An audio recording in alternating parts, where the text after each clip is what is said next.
I have early morning voice, or I'm not quite loud enough yet, and I know it. Um, but that's okay because it's a repot day for me. Good morning. My name's Inessa. I write Kissing Books, and I am live writing my next Dragon Romantasy on streaming platforms. And I am in the messy middle of Act 2, and I'm about to enter my first trifail cycle. I know how my character gets into it. I know her goal, and I know the problem, but it's just kind of messy in my head. So I'm gonna just kind of take today and just talk through replotting it. And I also need to talk about, because there's a subplot that I wanted to weave in. I watched this amazing documentary. I need to rewatch it,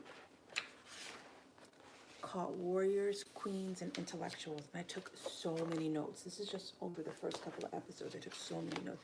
This is my media journal. Yes, I have different journals for different things. But in this documentary, it's really a lecture series. It's called Warriors, Queens, and Intellectuals. It's a part of the great courses that you can get on Amazon, Amazon Prime, or Amazon Video, whatever it is. But I kept seeing this notion of the patriarchy tamping down on communal societies. I saw there were things like in the documentary about, in the lecture about, this was a Roman woman, her name was Julia. The patriarchy, I'm trying really hard not to say men, but patriarchy, because men were part of it, women were part of the patriarchy. They tried to do things like control bloodlines, where men would control women's movement and sexuality, and they would get engaged to young girls, and then they would wait to marry them until these young girls came of age while they would go out sow their wild oats. And then they were making laws that the more children that a woman had, the more power that they would give her over her property.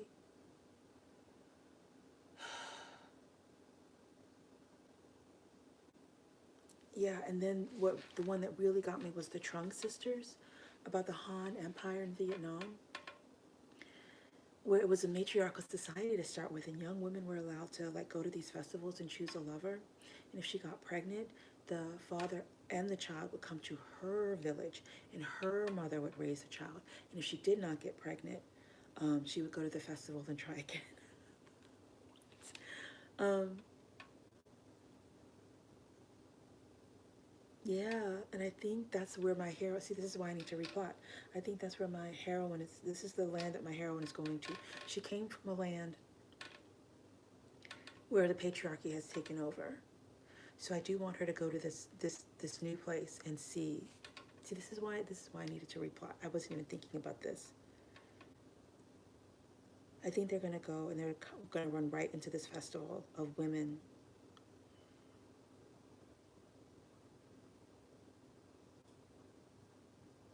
This festival, this like fertility festival.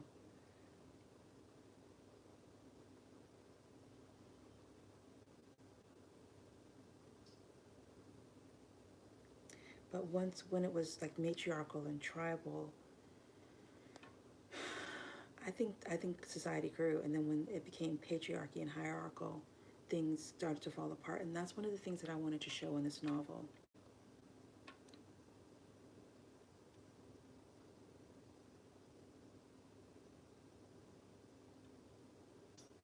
Yeah. So I'm just gonna I want to plot out my first trifail cycle a little bit more than what I have. So I'm not really going to be writing today. I want to do some plotting work, which means I'm going to be chatty, but I still need to set a timer on myself because I'm going to set a timer on myself because I'll be here all day otherwise. But I'm gonna start replotting this, or not really even replotting, just kind of flushing it out.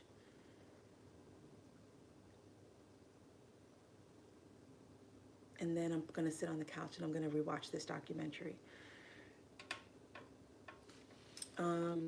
Let's do pink. Do you have pink? I don't have, oh, that's kind of pink. I don't really need accountrability on because I'm going to be chatty. All right, so, and I'm going to move between typing and writing.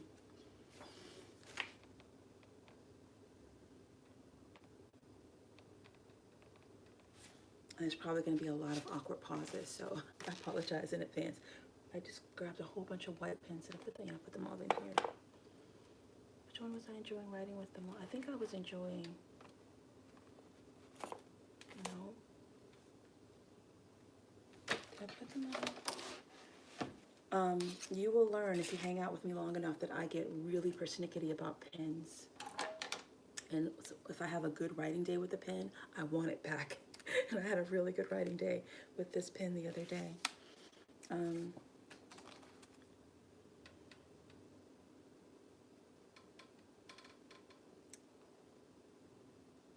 Ooh, that's a good idea. Hold, please. Here's what I'm looking for. Here's what I'm looking for. Okay. Oh, I'm so glad I got this. I got this cute little Archer and Olive pad that has, oh, I'm going to do it in gray too, that has these inserts in it. So I'm going to put a gray insert because I've already started to, if you remember, before I write every chapter, I kind of do a bit of a scene brain dump. And I write down the number, the chapter number, or the scene number, because sometimes these are going to be chapters, sometimes they're not. And then I start doing my goal, motivation, conflict. So I've been doing that here. And I've already started to write, but I want to do, but at the same time, I want to use this pen. How do you write on gray? That works. So I'm going to, these come out, so I'm going to tear this out, not right now, but I'm going to tear this out and put this over here. And then I'm going to kill my unicorn. No, because I have a second one. I have a second one. Oh. Yay, hang on. I think I have a second one. I have a second one, don't I?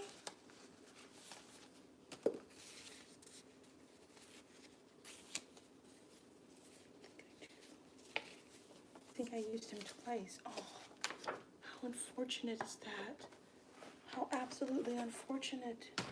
Did I use you twice? It did. Back to freaking back.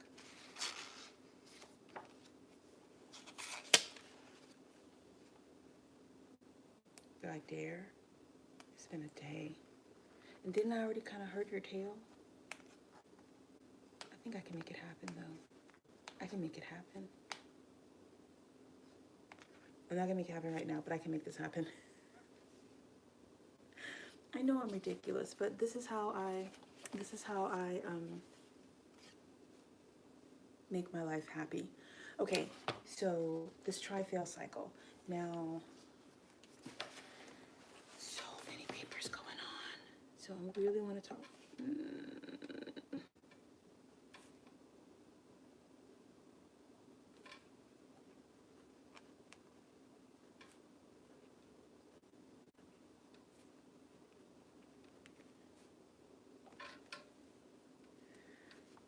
So my try-fail cycle number 1.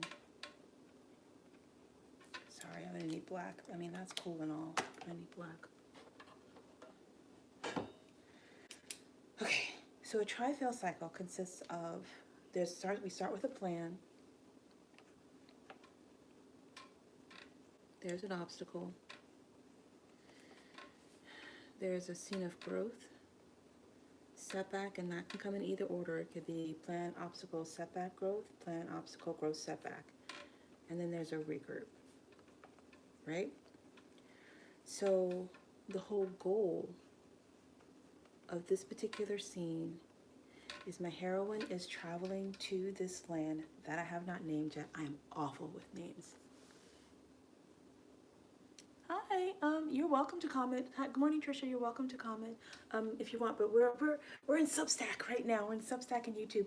I find that the TikTok live doing writing is people don't get it, so I don't really go live on TikTok. But you're absolutely welcome to comment. I'm replotting my novel. I usually come and I'm writing and I do 25-minute sprints, but I'm hazy on this next plot point, so I'm just kind of talking it through. It really helps me to talk through this stuff, even with new friends. So this is my dragon romantasy shifter. I finished Act 1. In Act 1, I set up that my dragon hero rejected his fated mate at birth because she was born with a deformity and he thought she was going to die that night. And so he's like, I'm not doing this. Because he had met her before in a past life when she was on her deathbed. And they had spent one perfect day together. But he was like, I'm not doing this. And he leaves her because he expects for her to die. And he does not want to hurt like that again. Spoiler alert, she doesn't die. She grows up. Because she does have a deformity. She's just the smartest person in the room. And she's basically become like a Robin Hood, robbing from the rich and giving to the poor. And she's planning to rob him. She steals something from him, but it's something that she believes will be his downfall, because that's what she wants to bring about. She wants to bring about his downfall because he basically brought about her. She was born a princess, and she had all of that stripped away from her because his dragon rejected her. So she got the thing that she thought that she would take him down, but it's not enough. So she has 4 tasks to complete, and she's on the first task. So her goal in this first try-fail cycle is to get what she believes is a stone.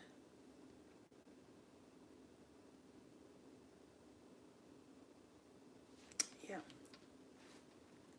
Is to get Anshar's stone.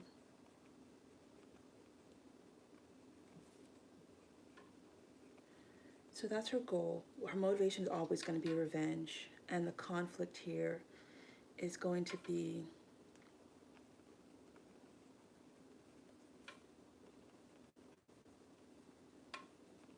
twofold.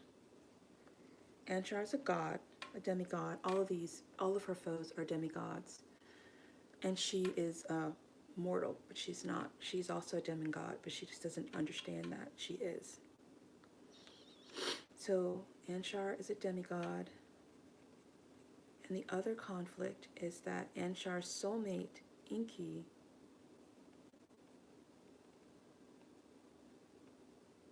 hello? Okay, are you going to skip on me? Inky is her. Oh, this pen is skipping. How dare you? Ugh.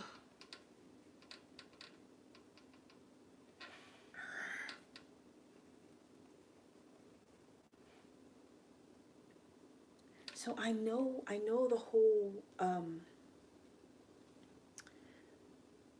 the layout. It's just the details that I'm having trouble with. I'm having trouble with figuring out, okay, how do I launch into this? Do I have a gray?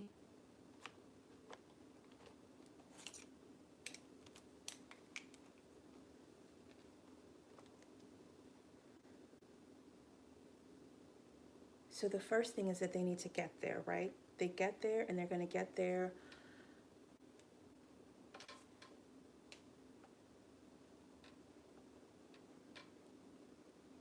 So this is the first thing that, so they're going to get, okay, so in this world, the goddess, I'm basing a lot of this off of the goddess Tiamat and the Enuma Elish creation myth.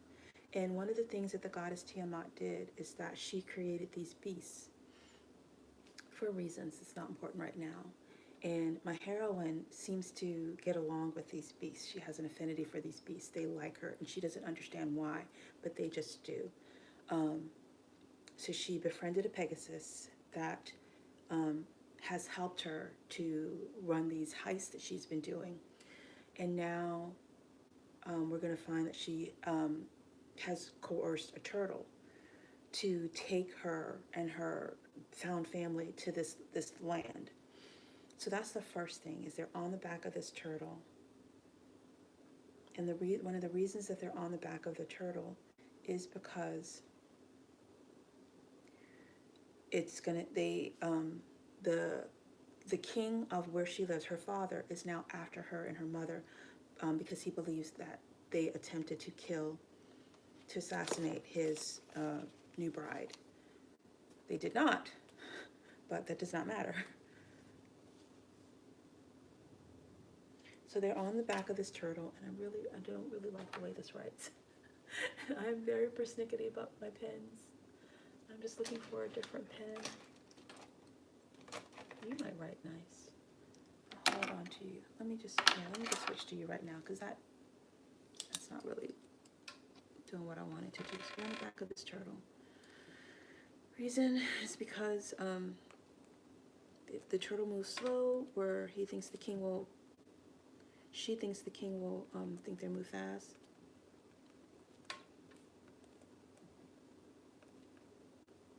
But I think on the back of this turtle, I need them, and I have opportunities for world building. So they know that this turtle is going to this land that I need to name. And I think they're going to learn about the festival there.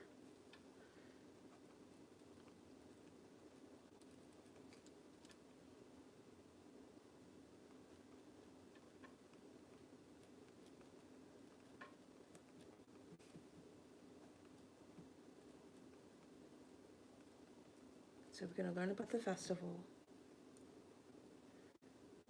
They're going to get there. They're going to see the festival. See, I'm starting to figure out the scene that I'm supposed to be writing today now. So they're on the back of the journal. They're going to learn about the festival. I'm going to have some time.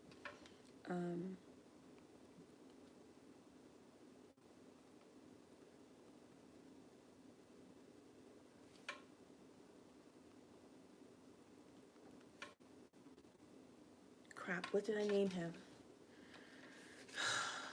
This is the hardest part of my job, is naming characters and then remembering their names. I know I named him. I saw myself do it. Do I remember his name? No, but I saw myself name him. Did I write it down over here? What the hell? I'm always thwarted by names. What did you call him? Rory. Can you please write that out here? Because, oh my gosh, you're so irresponsible with names. You're so irresponsible.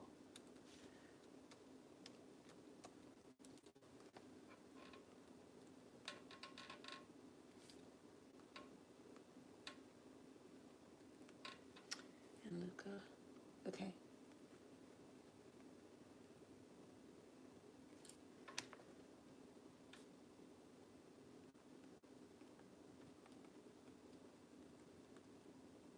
Okay.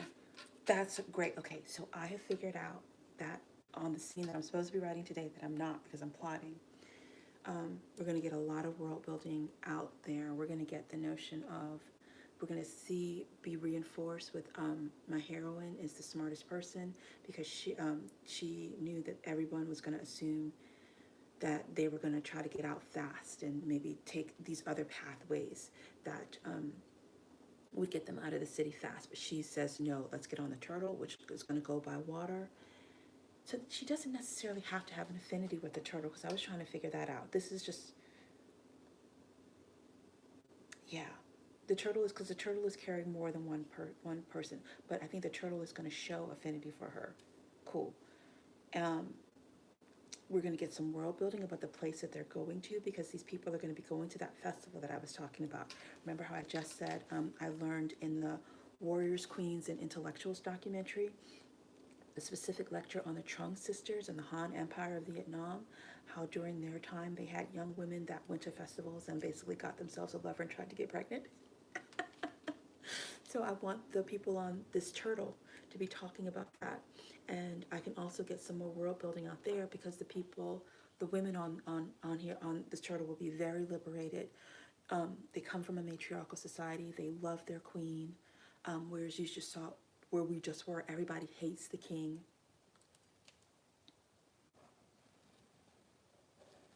Stop going to sleep. So everybody hates the king. You're going to see, and I can get some more world building out through that. That's great. Then they're going to arrive.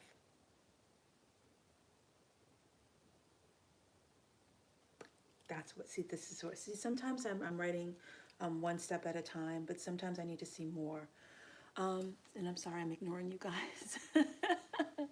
You make an Excel draft, Trisha. You make an Excel draft of your characters because you forget the names. Oh, I hear you. I have a in my Scrivener document. Yep, if you know, I write in Scrivener, so um, there's the inspector, and in the inspector there's a tab where you can just start to write and take notes, and I do that. I'll put it there, but I often just forget to put people's names there. So yeah. So that's the scene that I'm supposed to be writing. I'm not going to write that scene today. Oh, how much more time do I have? I've got 9 more minutes. Okay. This is when I need to make a list of what else needs to happen because I have that scene. Okay. I need to establish. Ooh, you write pretty. I need to establish Duke and Anshar's friendship. I probably should do that first before you know that he is mated to Inky. Oh, this is helping so much. I need for my heroine, Benu, to plan the heist.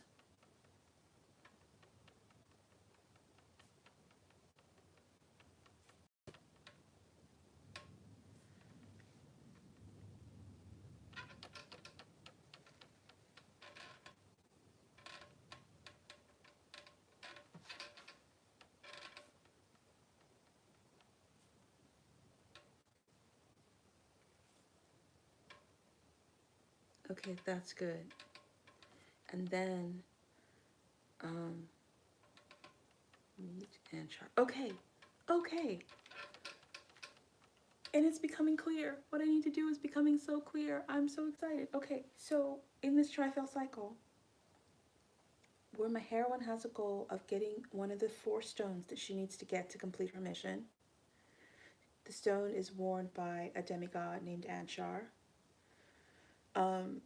Her motivation is revenge. The conflict is that Anshar is a demigod and his soulmate Inky is a soul sister. You don't need to understand that right now. So I just made myself a to-do list. I know how I'm launching into the scene now. I'm launching into the scene on the back of a turtle where I get to get some world building done.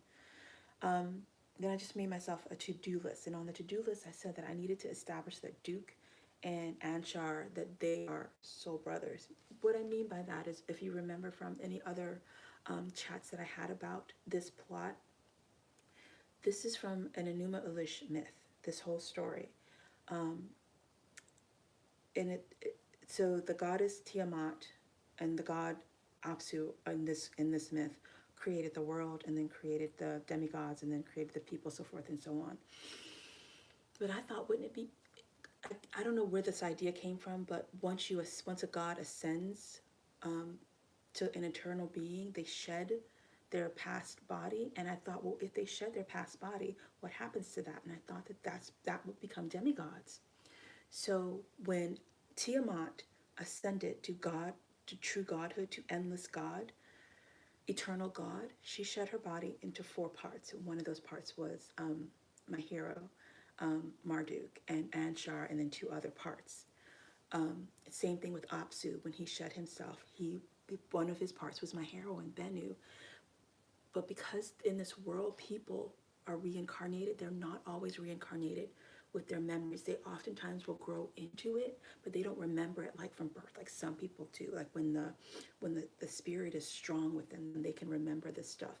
And so the elders, the ancient ones, they basically have this unspoken rule of don't tell people about themselves because you're just going to mess stuff up. They have to come into it themselves. They have to discover these things about them themselves. So my hero, Duke, he knows a lot about my heroine, who she is as a goddess, as who she was as a person in her past life. But he knows better than to tell her these things because it's not going to serve him. I forget the point that I was trying to make. Just that Duke and Anshar, that they are both demigods of Tiamat, and they have a tenuous friendship. They are friends, but Duke is like, I don't want any attachments. Losing his soulmate the first time really scarred him, and he's just like, I don't want to feel anything. I just want to ascend to true eternal godhood and just not feel anything. That's his goal. And that's going to get messed up when he goes back and he visits his friend. But at the same time, my heroine Bennu, Duke's soulmate, is trying to steal Anshar's stone because she thinks that that's going to help her to wake up the goddess, to free the goddess Tiamat. So I'm going to need to plan a whole nother heist of how they're going to get in. And I guess the heist is going to be, see, this is helping me so much. The heist is going to be at the festival. Do I know how I'm going to do this yet? No. But now that I have a venue and I have parameters, when I have parameters, things just start to get, when I have boundaries, things just start to get so much clearer for me. So I know that the heist now is going to be at the festival. And she's going to succeed. And it's just going to absolutely amuse Duke that she succeeds. And he's going to just be like, oh my gosh, she is so smart. And that's so attractive to him. But she's also, my heroine is also going to meet Inky, who was, just like my heroine, is a descendant of the god Apsu. So is Inky, and she will see Bennu and know exactly who she is and welcome her, and Bennu will not understand why she feels such an affinity for this person. But then at the end of the day, they're going to need to get away.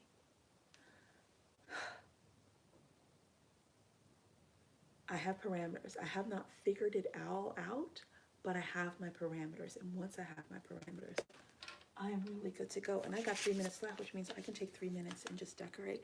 You guys, I don't think you understand how helpful this is for me. I usually am talking to my friends about things like this, but my friends, I usually don't write on Saturdays, and I'm technically not writing, but I have been writing.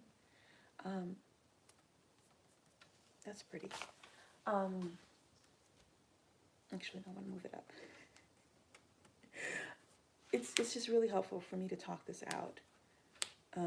Whether you guys are just sitting here looking at me like I'm crazy, or you're putting comments, and it's really helpful for me. So I appreciate you guys just kind of hanging out with me. It's really, really helpful. I think I'm going to also watch some heist films as well. I'm putting this in here. I don't have any tape with me though. Oh, I do. I've got some washi. Okay.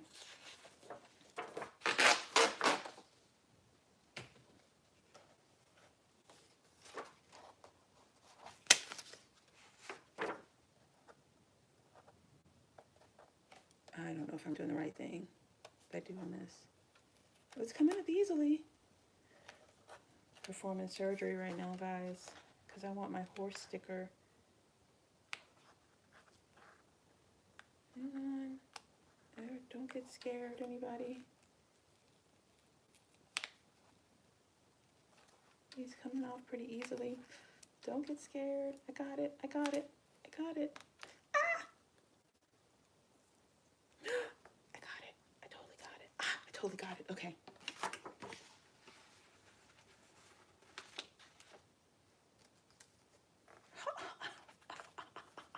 I broke his neck.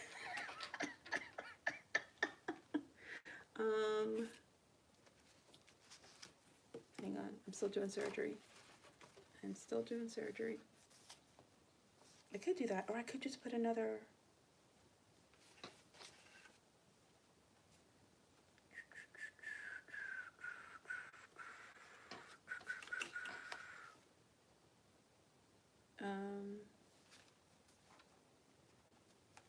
No, I think you need actual tape.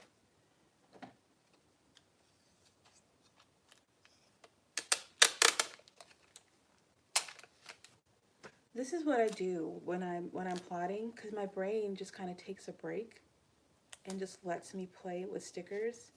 And as I play with the stickers, I swear my muse is just in the background, just working things out for me. So people No one laughs at me.